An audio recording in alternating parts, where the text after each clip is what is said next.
आज रविवारच्या दिवशी मध्य रेल्वे आणि हार्बर मार्गावरती मेगा ब्लॉक घेण्यात येणार आहे।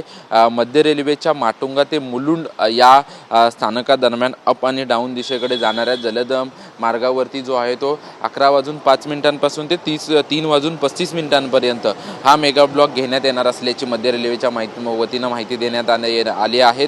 तसेच मध्य रेल्वेच्या हार्बर मार्गावरती देखील छत्रपती शिवाजी महाराज टर्मिनस ते बँड्रा स्थानक, त्याचसोबतच छत्रपती शिवाजी महाराज टर्मिनस ते चुनाभट्टी स्थानकापर्यंत सकाळी 11:05 पासून ते सायंकाळी 4:40 मेगा ब्लॉक घेण्यात येणार असल्याची मध्य रेल्वेच्या वतीनं माहिती देण्यात आलेली आहे। आणि या मेगा ब्लॉकच्या दरम्यान तांत्रिक कामं, त्याचसोबतच सिग्नल यंत्रणांमधील जी कामं आहेत, या कामं जी आहेत ते या मेगा ब्लॉकच्या दरम्यान करण्यात येणार आहेत। मात्र पश्चिम रेल्वेच्या कोणत्याच मार्गावरती मेगा ब्लॉक घेण्यात आलेला नाही अशी माहिती पश्चिम रेल्वेच्या वतीनं देण्यात आलेली आहे। त्यासोबतच उरण लाईन असेल अथवा इतर ट्रान्स हार्बर लाईन असेल, या लाईनवरती देखील कोणताही मेगा ब्लॉक घेण्यात येणार नाही अशी देखील माहिती जी आहे ती मध्य रेल्वेच्या वतीनं देण्यात आलेली आहे। मात्र मध्य रेल्वेच्या हार्बर आणि मुख्य मार्गावरती मेगा ब्लॉक घेण्यात येणार असल्यामुळे रविवारच्या दिवशी 15 ते 20 मिनिटं ज्या स्थानकांपासून म्हणजे कुर्ला ते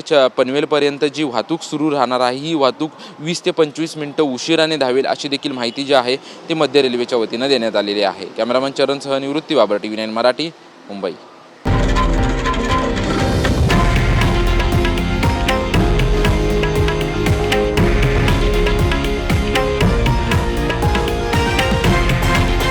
हे आहे देशातील नंबर 1 न्यूज नेटवर्क आणि आपण पाहत आहात TV9 मराठी, एकमेव।